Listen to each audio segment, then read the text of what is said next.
All right, everyone. How are you doing? Oh, I'm so excited. It is another Friday. So, you know what that means. If it is Friday, we're going to have a really good deep dive for you uh, about the city of Bremerton, which is fantastic. And you know that this show could not be possible unless we had the one, the only Kathie Lustig. Is that how you say your last Mm-hmm. name? I don't think I've ever said your last name. Yes, How are you doing? I'm doing pretty good today. Yes. Yes. So, yesterday you came over and enjoyed my fourth annual barbecue. How was it? It was great. Yeah, it was really nice. Great food, really nice people. Um, I really enjoyed it. And and I just can't forget Robin coming back from when they all took all the plates of the containers of food over to the MLK. Mm-hmm. And as much as I just remember she was all red and from walking and it was so hot, but she was just like beaming because she just was the people were so appreciative of all the food and everything, and it, it it really just says a lot for what you do. And I didn't realize that you go down there what every couple weeks, you said. Well, we used to. You And used to. so, Okay. part of Rock the Block, some of my other team members, they're still down there on Sundays and other days. But, back when the tents were there, I would come down every other Monday with my grills and we would cook. So, Okay. yeah, So absolutely. Then we worked out something with Starbucks and they provide, my organization with coffee every Sunday. So, okay. I think Jocelyn and the prayer walkers have taken that on with their casseroles to keep that going on Sunday. So, yeah, no, it's fantastic. And, we also provided meals yesterday for New Day. And then we overcooked. I've got a big family. So that's how I was taught, was just cook, cook, cook. So we had a ton of food left over. And we had a family that was staying, or that is currently staying, in the Port Orchard shelter. And so she took that back. And so all the shelter folks were able to enjoy, fried chicken, grilled chicken, hot dogs. And so they were able to take that. And so no food went to waste either. So that was great. And that was a bonus for us. Yeah, yeah, that's nice. That fried chicken, it was amazing. Oh, you did? You liked it, huh? Yes, it was good. All right. Well, let's get into this week's conversation. We've got another good one for you. And you know what? I'm just going to hand it on off to you. If you want to recap last week or if you want to just jump right in. Well, I guess we can probably jump right in, Oh, yeah. and I think probably the best place to start is at our website Sure. at saveenetai.org. Um, I took a little bit of time and created two documents that I uploaded right at the very top of our webpage, and one of them is what I call a primer for development, and you can download it and save it, and it's really kind of summaries, kind of a 4 or 5 point summary about comprehensive planning, because it is really a complex thing to learn about, and most people don't understand it. And it really controls what is happening in our county. And the comprehensive plan really is. Well, let's back up, and you'll see the download right at the first or second line there in red. You'll see one about the new development, and then the second one in blue, I believe, is the primer, and it talks about what the Growth Management Act is and how it requires a comprehensive plan to include mandatory elements and in the county, and to enact in unincorporated Kitsap County, which I really never realized that till I read this myself today, is that the GMA, that code is for the unincorporated parts of the county. And then the cities are required to do their own comprehensive plans. So in our case, we're dealing with one of the comprehensive plans with the city of Bremerton. Um, so just the whole purpose of a comp plan is to, you know, address future development growth in the community, supposed to be controlling it, and like land use, infrastructure, housing, transportation, and environmental protection. And then the plan is supposed to serve as a roadmap for decision making, ensuring that development aligns with the community's needs and aspirations. Well, I underlined that because I'm not so sure that our comprehensive plan meets the community's needs and their aspirations. I think it meets more of the developers' needs and aspirations in the big scheme of things. So, and that's why it's so important for people to try to get a grasp of the comprehensive plan process, at least have a little bit of understanding. And that's why I created this, like, kind of a simple document to get the summary of it.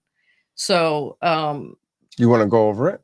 uh, yeah, We I touch on think a few of them. yeah, I think we can. I mean, the Kitsap County Comprehensive Plan is like a 20-year blueprint. Mm-hmm. Okay, so local policy planning and capital facilities investment. Um, is supposed to guide the local governments through vision statements, goals, objectives, policies, and implementing actions, and a framework that's supposed to guide day-to-day decisions of our elected officials and local government staff.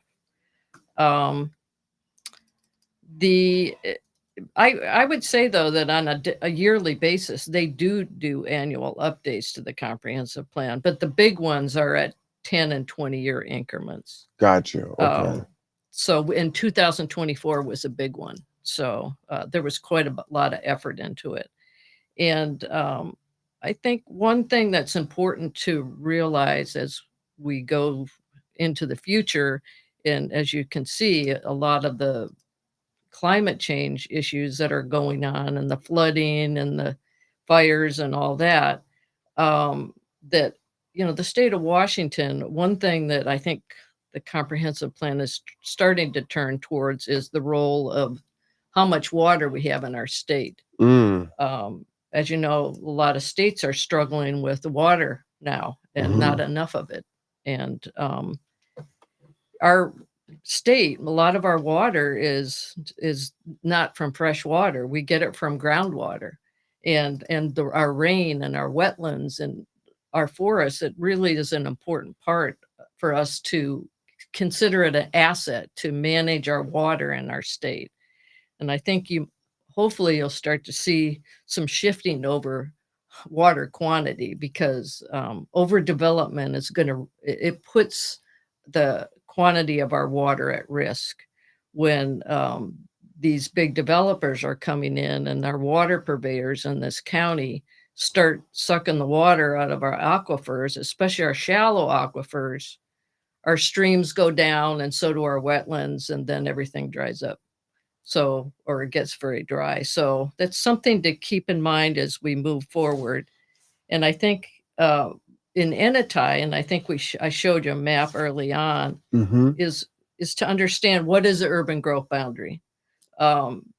There's the city of Bremerton, and then there is the urban growth boundary that Enetai is in. It kind of goes over to, starts in Manette. Manette is part of the city of Bremerton, and then it goes up Trenton and jogs over and comes back. Let's see, I think it's on Sylvan Way. So that whole, along the shoreline, for the most part, up to Sylvan Way is all the urban growth area. And so the urban growth boundary is supposed to be a growth management tool. And that's a good website for the county that explains it in pictures and pretty simply. It's supposed to separate urban development from rural land. That's Gotcha. really the purpose of it. And comprehensive planning is supposed to be designed to, we keep our rural areas rural, and then we concentrate development within the city. And then the urban growth areas are like projected growth. So let me ask you something, Kathie. You spoke about water and water preservation and water becoming an issue from a national standpoint. And, in our growth plan, there is almost an explosion. They're talking about like doubling our population, right? So, do you believe that Bremerton and Kitsap County can sustain this level of growth? Are we going to have a water issue? I'm concerned. I mean, especially if you see the climate change worsen, there's going to be a point where it's not going to work very well. And I mean, I know, for instance, in Enetai Creek is Perry Water has pumping stations all along, like at the south end of the creek and at the north end, and then they have some up into Royal Valley. And I know when they started pumping water down at the south end of the creek that the people who have wells down there are their water levels dropped. Mm. So, and I think the folks up in Royal Valley are very concerned about Perry Water providing all the water to over 800 units in Royal Valley, not to mention all the developments along Wheaton Way. Those are all in Perry Water's jurisdiction. So there's a lot of concern over it. And I think we're not seeing any studies or either with regards to that quantity of water. Wow. So yeah, if our climate gets worse, we're going to be in trouble because our state we don't have fresh water that we draw on for the most part. And let me just say, Kathy, I invite anyone from city council or from the city, if they have any information as we're having this conversation, if they want to correct something that was said in error, please do so. We want that dialogue. We want the conversation, and we definitely want to be accurate in the things that we're saying. But I haven't heard a lot of conversations around, okay, we've got this big growth and we're going to create jobs and create all this housing, and that's all fantastic, all these projected jobs coming in. But I'm not hearing how environmentally that's going to be sustainable and how that's going to work. And then furthermore, how are Bremertonians that are here now, how are they going to be protected and ensure that they can thrive, and their friends and family are going to be okay as this growth is taking place? Yeah, and I will say the city of Bremerton, though, they actually have a pretty good water source Gotcha. up in at Casad Dam and up in that area. Mm. From the Union River, I believe they have about 8,000 acres up there of forested land, and it's the whole watershed. Wow. And they protect it, but they also sell water to Port Orchard. So, I mean, that's the big question: is are our water sources finite? I mean, you can't just keep sucking it down and and expect it to last forever. Mm-hmm. There has to be some reasonable place that we all land so we can protect our assets. I think that's kind of the point. Yeah, But and that we're not saying that no growth can happen. Growth is going to happen. It's just how do we do it in a way that there's going to be balance for both the environment and for the people. yes, yes, and so back to the urban growth boundary. This is where Enetai is trying to get taken out of the urban growth boundary because the whole reason is it's supposed to concentrate development within the boundaries, but preserving farmlands, forests, and other natural areas outside the line. Well, Enetai is mostly forest, at least from Trenton to the shoreline, and just like Illahee. And I don't know why that they even put it in the UGA, to be honest with you. The whole reason the urban growth boundary exists is to really safeguard green belts from sprawling development. And so there's kind of a mismatch there about what's happening in Enetai and why we're doing the Illahee community plan. Absolutely. So and I think that somebody really I sometimes wonder what they were thinking when they created these urban growth boundaries, because it says right here, how does it work? They create a line on a map that separates areas designated for urban development. So one of those includes urban services, which we don't have urban services. we've been in the UGA for 27 years, and it's supposed to be within 20 years we get urban services. And the sewer, we don't have sewer. The city does not plan on spending money to give us sewer, Mhm. but a developer can come in, I think I explained earlier, and they can pay for it. So, yeah, that outside the UGA is supposed to be just reserved for agriculture, forestry, and other rural uses. And the Cheney estate, which is what we're trying to preserve, the 65 acres, is open space. It's been an open space since 1973. So there's just something that doesn't feel right about how this is all working and who makes the rules of what can be developed and what can't be developed. So I think that sheet kind of talks about the Shoreline Management Act too. Mhm. That's supposed to be designed to protect our shorelines and regulate development along the shorelines. Yeah, let's touch on that for a little bit because Yeah, I think that one is a critical it piece. is. And from speaking with Jose, that is a big piece that maybe the city has not paid attention to at all. Right. And that's one that we need to really call out on and make sure that we are following the rules when it comes to that. Yes, and I do have some concerns about that as they move into where the old hospital area is, the Harrison Heights, Mm-hmm. and how over, just out of Manette. I don't know if you want to call it Manette, where the old hospital is, and Old Lebo, and that corner, um, is they took down a old bowling alley, Mm-hmm. and then they put up across the street some, I don't know how many stories it is, but I'm a little concerned about what is going to be happening along that shoreline, Mm. and whether it's going to be just like downtown Bremerton, where we have what, 8 stories or 10 stories that block the view of the water.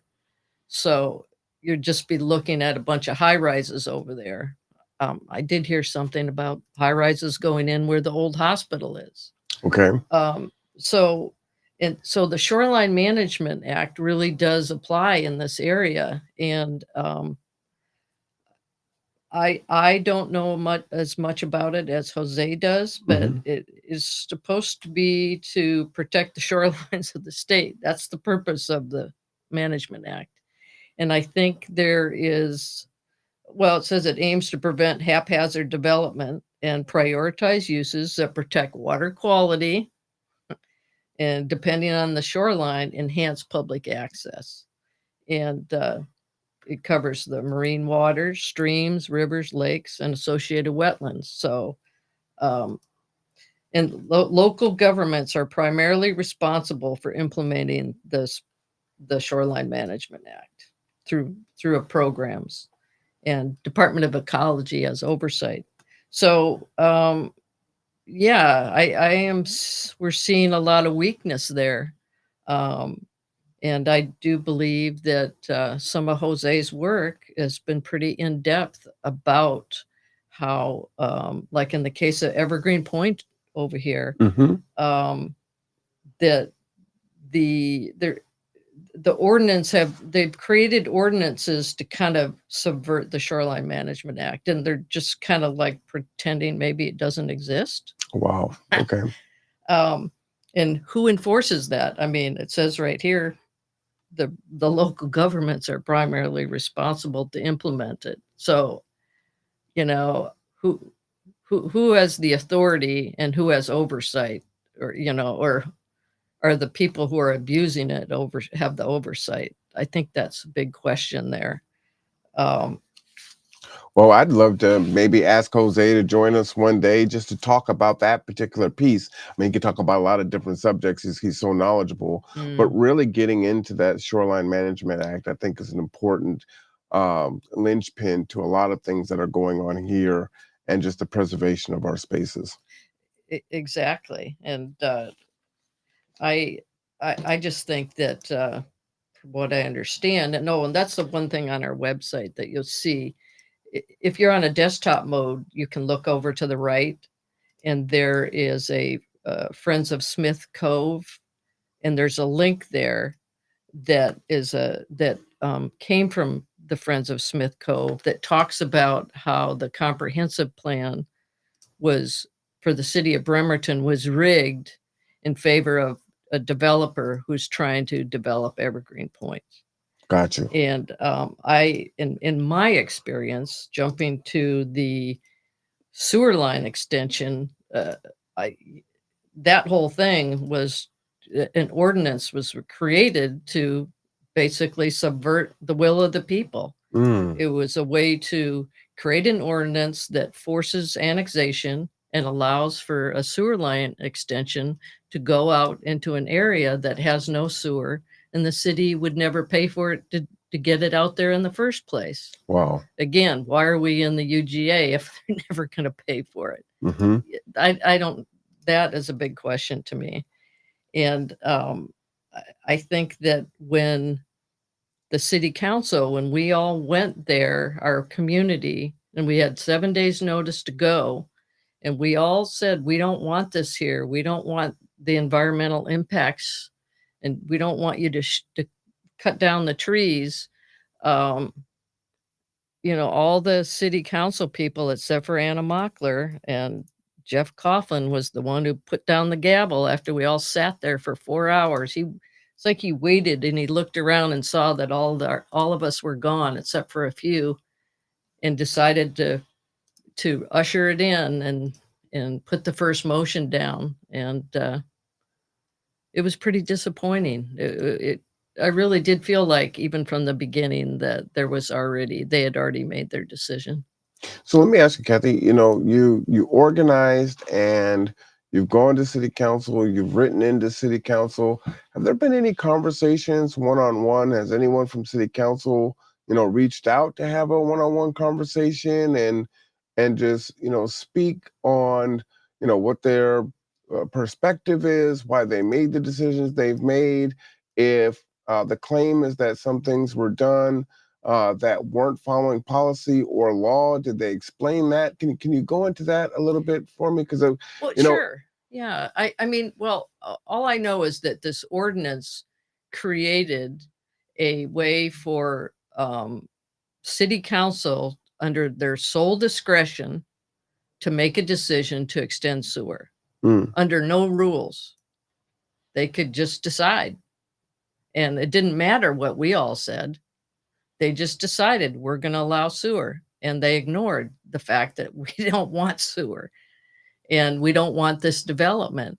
And when we brought up the environmental stuff, we're just a utility provider. That's all we are. We're just agreeing to for a utility hookup, nothing more than that. The county will take care of all the environmental issues. But no, I have not had a one-on-one conversation about this. Probably, we have a lawsuit going, so maybe because when there's litigation, they don't want to say much. But and just for the record, if Coughlin or Mockler or any of council or someone from the city wanted to have a conversation, you would be open to that? Oh yeah. Okay. Yeah, because I really want to understand, why did you do this? Mm-hmm. I don't understand. Well, because it's you're greenlighting a subdivision that will destroy 65 acres of old growth forest. How can you do that and then say that you're an environmental person? Which Mr. Coughlin was, he's advertising that he's the only mayoral candidate that's endorsed by the Washington Conservation Action Group. I don't know how he got that endorsement, but that's what he did to Enetai. That's to ruin a stream and allow a sewer line to go across a stream. I don't know. I got some concerns over that one. And I just wanted to just show everyone the link to get to, where was that on there on the website? Kathie? Yeah. Where was that link at? For which one? For Jose. Oh, it's off to the right, Mm-hmm. close to the top, Close and to it the top. says Friends of Smith Cove. Let's see. Developer lawsuit, Enetai here. In that column. In that column, okay. Let's see. Just want to pull it up so folks can go to it quickly. It's one thing to kind of hear about it, and then when you get a chance later to look, it's like, oh, Right. where is that at? It should be up at the top in that little column on the right. Okay, I see. After the Enetai community, J. Coughlin, Fisher Platt announced developer lawsuit. Bainbridge. Oh, and April that's an 5th. interesting one to point Ah, out. here we go, right here. Is the developer lawsuit. We haven't talked so much about the developer who owns the property. He's a foreign-based investor. His name is John Fisher. Mm-hmm. And in addition to owning this property, he owns the Winslow Mall on Bainbridge Island. Okay. And he recently did it's called the Cove now because it got all redone and juiced up. And apparently that I came across that lawsuit that one of his tenants, former tenants, sued them for a variety of things. So that's an interesting document to take a read on. And then I understand he also owns a building at next to the Kingston Ferry Dock. Oh wow. Okay. So that's an interesting one. Just we'll talk about that later. But the Friends of Smith Cove one, it does talk about in depth about this rig of the Shoreline Management Act and how they kind of changed the rules and I could say massage the boundary. It's more like it. I think when you want to, when certain people and developers are kind of controlling the show, things kind of get bent. Rules get bent, I think. And we need to have folks that understand what's happening and can ensure that the rules are being followed, and that you have folks that are explaining it, right, in a way that's digestible for us citizens here. So as we've gone through so much, I want to just kind of touch on one more thing. I just want to just share with everyone. Kathie sends notes every week, right? And these notes are so robust and thorough. We've got enough here for this one show could be 2.5 shows. And so we're gonna cut it down because we want to make sure that it's digestible. I'm so appreciative. She has a teacher spirit in her, and there's vocabulary words and definitions, which just warms my heart. So I think it's great. But a lot of us, aren't in this world. So the acronyms, the definitions, what is supposed to happen, how it's supposed to happen, what is the role of city government, what's the role of our city, what can they do, what can't they do, and if they can do it, should they, right? Or should they write an ordinance to do some of those things and trying to balance things, and then how do they inform the people? So that's a lot to unpack when we're just going about our busy lives and trying to provide for ourselves and our family. And again, Kathie, I just appreciate your willingness to put all of this together on top of the fight that you're already doing and come and share it out with the rest of Bremerton and Kitsap and anyone. I mean, this information is applicable and applicable across the board wherever your neighborhood may be. So, it is. And I don't even know if I told you about this last week, but somehow we came across we've been talking about infrastructure. Mm-hmm. They want to build all this stuff, but they have no infrastructure. The roads cannot handle the capacity. Well, apparently over in Snohomish County, they got the same thing. They got a big developer coming in, D.R. Horton. I'm sure y'all have heard of them, and Pulte Homes. D.R. Horton is coming in and railroading Snohomish County with this huge development. And it's basically we shared notes, and the same thing is happening over there. Exact same thing. And so apparently, I think it's probably happening all over the state that the big boy developers like Pulte and D.R. Horton and all the biggies are coming into our state, and they're snapping up all the acreage that they can put in high density development. That's kind of what's happening. It's a little scary. Let me form a question to you, because there's a balance of, well, we don't want urban sprawl, right? And then the other one is, oh, let's create these 15-minute cities, but then you're clumping too many people together. So where is that balance, one? And then two, when you think about, if anyone has flown, to each side of the coast, right? We fly over tons of land that seem to be unused. To that end, you drive from here to Belfair, Mason County, or wherever, or even in between the counties or the cities here in the county, there seems to be a lot of space that could be used. So what are your thoughts on, obviously waterfront property notwithstanding, why are they choosing, to make the decisions that they're making? What is that? Well, I think that we're finding that the large acreage in our state was cheap. Mm, And if it was lots of forests on it, well, then as everything else gets cramped and the price is so good, they come in and they just clear cut it. And it's, and they can make profit off of that too, oh right? yeah, that's a Mhm. very high profit. Mhm. And the more houses and the higher the density you get on it, the more profit you get. Gotcha. And so, and it's favorable Mm. when these developers know they can come in and the doors are open. Come on, economic development engine, let's go. Um, th- it's capitalism as its best or worst. I don't know which one you want to talk about, but who gets hurt? What? None of this is affordable housing. Right. So I think that, and I don't see it being planned very well. Hmm. Everything's driven by the profit motive, not necessarily what is in the whole best interests of the community and the people that live in it. Those are way down on, I don't even know if they're on the list sometimes. I think that's when we come back to our city government and what they're doing. Is it really in all of our best interests Right. Absolutely. and the community's best interest?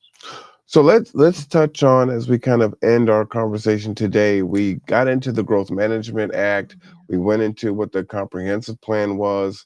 We got into what is urban growth boundary, and then we got into Washington State Shoreline Management, which we're going to reach out that act, and we'll reach out to Jose and see if he can't maybe come on for 5 or 10 minutes, or we do a little snippet. We'll do something. I'm sure I can. He has a lot to say. Yes, corral him and, Yeah. and bring him on in, which would be a lot of fun.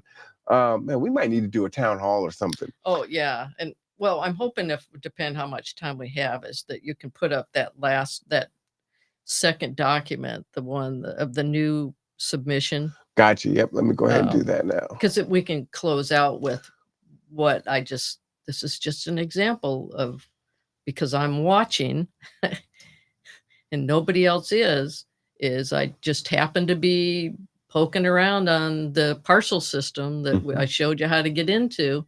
And I was going to look at something else. And because I was close to by my house, I said, oh, let's see. I think I'll go over and check on that Fisher property and see if there's a permit in there yet.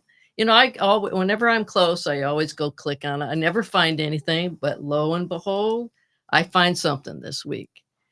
And this is on the right is the new subdivision layout. They put in what is called a pre-permit submittal. So it's where they go and they meet with all the people at DCD, all the staff people, and they get feedback about, okay, well, how about this layout? Will you go with this layout? And talk about what kind of environmental things and stuff like that. And this is a good juxtaposition showing these two here is, you can see how that big yellow space, that's the subdivision. And I've Gotcha. tried to put the lines around it so you could also kind of see what kind of density they want to put in there. Mm-hmm. And all that blue is all considered restricted zoning. So it's really low density zoning. And so what they want to do is keep that they put it and made it stay urban low, which is 5 to 9 houses per acre. Okay. So if you look at on the right and you see that map and you see all those lines, those are contours and those reflect steep slopes. That's where all the landslides are.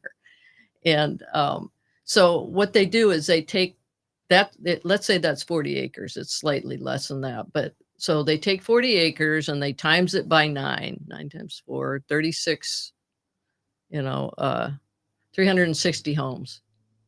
Okay, that could potentially be there.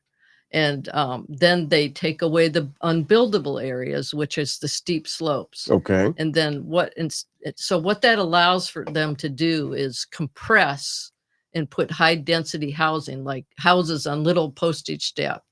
Like you can see those, how small those lots are in there. And then look at where the yellow is. And to the left, the subdivision in yellow. Look at how big those lots are.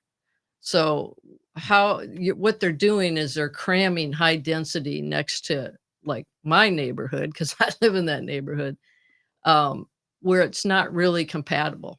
It's not compatible with our neighborhood. And I think this is where we get into what is reasonable. Gotcha. Now explain that. Why do you believe it's not compatible?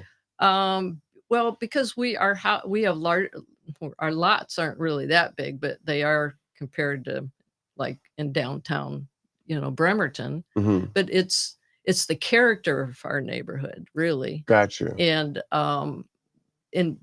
they want to cut down. If you go to the next one, the Sure. next thing here, the next picture, see the green outline. Mm-hmm. Okay, so they basically want to clear cut all those trees. Ooh. Yeah.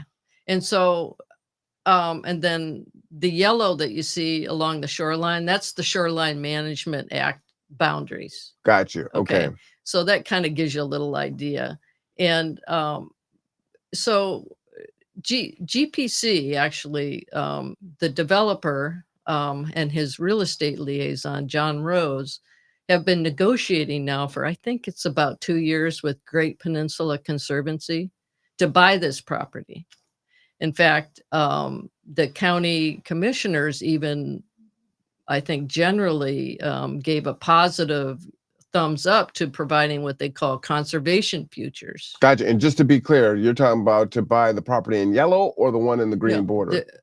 Everything, like the green and then all the property to the shoreline. Wow. See, right now GPC has grants in for all the shoreline properties. Mm-hmm. And then John Rose, the real estate liaison, required GPC to sign an NDA, a non-disclosure agreement, not to talk about the upper parcels. Okay. And so everything's a secret. Mm-hmm. And actually, I think the whole thing was supposed to be a secret. Now, why would it need to be a secret? Yeah. Well, because while they're negotiating. And I only happened by accident found the grants online. So those are public records. So if you know they're there and you know where to look, you can find them. So that kind of exposed what's going on to a certain degree. Is there a way that you can link those grants for people that might want to take a look at those? Oh yeah, they're all on my website. Oh, they're already there. Okay. Yeah, they're if you go to the documents page, you'll find everything. Gotcha. Up Okay. there. See, you are thorough. I kind of do my due diligence. I was a paralegal for a while, so I know how to put together evidence. And again, I want to state it again. Once, Kathie not only has put the links to these documents there, right? And she is asserting her position based on her discovery. And please, again, city council, folks from the city, developers, if you would like to come on and explain and just say, hey, no, you're wrong here, or this is why that, or this isn't quite accurate, or this is why we're doing it. You're more than happy. Please do reach out, because we want to establish that dialogue, and we want city government and the residents to work in, be simpatico. And John Rose too. I mean, I saw him 6 weeks ago and he said, oh, well, yeah, I said, can you tell me what's going on? Oh, I'd like to see that conserved. This, mind you, this property is a historic property. William Bremer owned this property. This is who the city of Bremerton was named after. He created the city of Bremerton, the shipyard, the naval hospital. This is like our history that basically the city of Bremerton wants to flush down the drain. That's kind of so. What I'm trying to grasp is you have this real estate person and developer who are say they want to work with GPC, and GPC's already like secured a couple grants and even conservation future money, like kind of looks good. Um, if they're acting in good faith, first of all, why is it such a secret? And then why are they going in now and putting in a pre-permit thing like they're going to develop it? Okay. I don't know. I mean, Fair questions. I don't. It's like, why are you not working with our community? Why not conserve this? You know what a treasure this is in our in East Bremerton, and so that just kind of gives you a little hint of what's going on here. I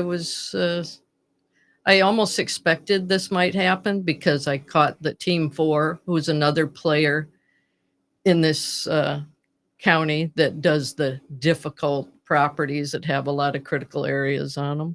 They were out surveying on my street. And so I go out there and I talk to them, and they try to say they're working for the city.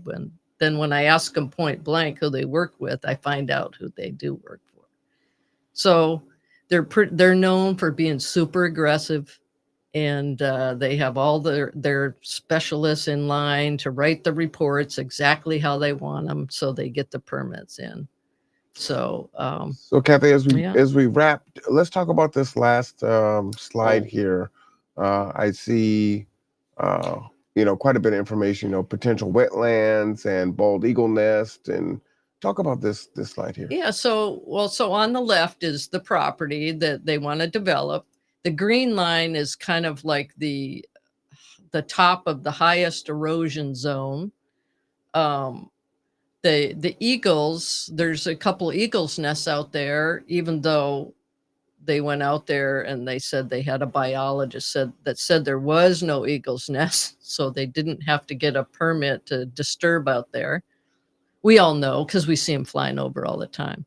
So we know they're out there. Historically, they've been there. In fact, GPC has a picture of an eagle above the Fisher property dock down on the water. So was kind of interesting to find. But all that dark area there, that's all what they call geologic hazard area. This is the area that's sliding all the time and from the top. So, I mean, you can see all the dark there. Right. That's like severe. Yes. And then off to the left-hand corner, that's Enetai Creek. That's also a slide area. So they want to cut down all the trees on the left of that green line and put up 179 houses. So it just doesn't make sense to me. And how can you cut that down and then not have it impact the shoreline and all the tidelands and sensitive areas along there?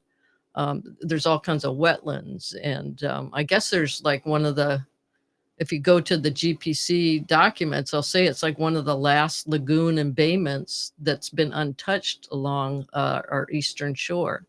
So, so that kind of gives you an idea of how it's really not an appropriate place to be putting 180 and no one has explained it as to why. No. No. I guess build it and they will come. But I think it's because it's a large acreage. It's within the UGA. So, okay, let's just cut it down and we'll stick in a bunch of houses. I don't know. I don't understand that mentality of doing it. There's other more low-hanging fruit, flatter areas that wouldn't destroy a wildlife patch. Right. And again, it's clear that you are somewhat of a subject matter expert in this. You're not coming in this as a novice. And so if you don't understand it, then the average person definitely isn't going to understand it. And so, if your citizens aren't understanding what's happening and why you're doing things, and it looks like this, and then you're not fighting back and saying, well, no, it's not this, and you're just pushing things through, then that's when people don't have faith in their local government or government at any level. And so we've got to do something different here in Bremerton. Yeah, when they make unreasonable decisions without plausible reasons. How do you want to close out today? Oh, well, I would just say that again, I want to revive people to go to our petition online to take, if you just Google "take Enetai out of the Bremerton UGA," you'll find it. And I think we're up to about 689 people Really? that have signed it. Nice. And our next goal is 750. So you're moving right along? Yeah, so we're moving right along on it. And I hope, I don't know. I have, so far we have no comments. I mean, the city of Bremerton says that, that it's not for us to decide, it's for the county. But they can write a letter to the county and say they want us out of the UGA, but they won't say that. So just keep write. I think there's some links on there that you can send an email to all the city council people. You can send an email to the county commissioners. That's what you can do to make a difference is write your city council, write your county commissioners. Well, and let me ask you that question as well as we're closing. We talk a lot about, the city of Bremerton, but what are our county commissioners saying? Well, I don't know the new county commissioner in South County or in Root. I've met him, but I've seen him make some decisions that lead me to think that he is more pro-development. I know Katie Walters is our particular county commissioner. She's can go either way. And then Christine Rolfus, she is North County, and she's known for being, but she likes forests. I know that, and she has a history of caring about our environment. And so I mean, I do know that I've gotten. They all agreed for me to amend the Illahee plan. So I'm nice. glad about that. Okay. And I'm not sure exactly what they think about taking us out of the UGA. I've been pushing it to try to get us out. And I don't know right now, the Future Wise has a lawsuit against the county for their comp plan. And one of the things I didn't know about is that they expanded the Bremerton UGA out to the airport by 575 acres. Wow. And so I always have been saying for a couple years, well, just trade us out, take us out of the UGA, and then go at it somewhere else that's more appropriate. And so I keep hoping that they might do that. But so if you're like on a scale of 1 to 10, what would you say your allyship might be with the county, or is it too soon to kind of give a score there? Well, I think that I think that it's not just the county commissioners. It's, who are the other players that are pushing for it not to be taken out of the UGA? There's always, your pro-developer type people who want this. I think there's some people at the city of Bremerton that are pushing. They want to see sewer. Of course, let a developer put sewer out there so we don't have to pay for it. So,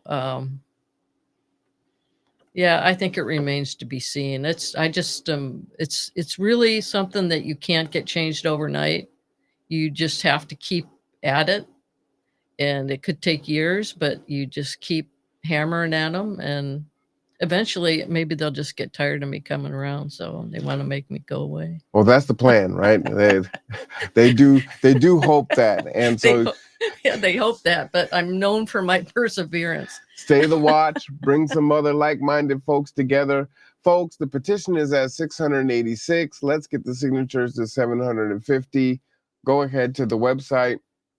All that information is up there for you. Again, Kathie has put that information painstakingly, has put all this love, the sweat and tears, hopefully never blood, into this.